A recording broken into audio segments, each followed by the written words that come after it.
Turkey పార్లమెంట్లో బుధవారం నాడు దృశ్యాలు చూస్తుంటే ఇది దేశ అత్యున్నత సభేనా అన్న సందేహం కలక్క మానదు. అధ్యక్షుడు రెసెప్ తయ్యిప్ ఎర్డోగాన్ తన కేబినెట్లో మార్పులు చేస్తూ వివాదాస్పద అధికారి అకిన్ గుర్లేక్ ను న్యాయశాఖ మంత్రిగా నియమించారు.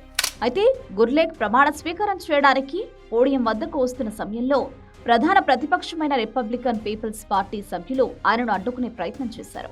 ప్రతిపక్ష ఎంపీలను అధికార ఏకే పార్టీ సభ్యులు నిలువరించడంతో ఉద్రిక్తత తారస్థాయికి చేరింది. ఇరు పక్షాల ఎంపీలు ఒకరినొకరు నెట్టుకుంటూ పిడిగుద్దులు కురిపించుకున్నారు. కొందరు ఎంపీలు కాలితో తన్నుకుంటూ వీరంగం సృష్టించారు.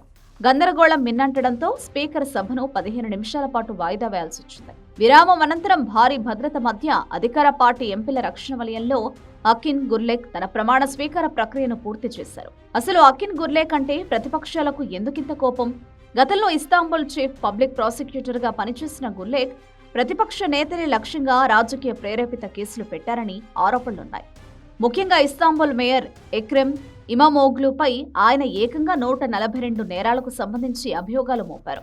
ఇమామోగ్లుకు 2000 ఏళ్లకు పైగా జైలు శిక్ష పడేలా కుట్రలు చేశారని ప్రతిపక్షం మండిపడుతోంది. అలాంటి వ్యక్తిని న్యాయశాఖ మంత్రిగా చేయడం ప్రజాస్వామ్యాన్ని ఖూనీ చేయడమేనని వారు విమర్శిస్తున్నారు. ప్రస్తుతం ఈ ఘర్షణకు సంబంధించిన వీడియోలు సోషల్ మీడియాలో విపరీతంగా వైరల్ అవుతున్నాయి.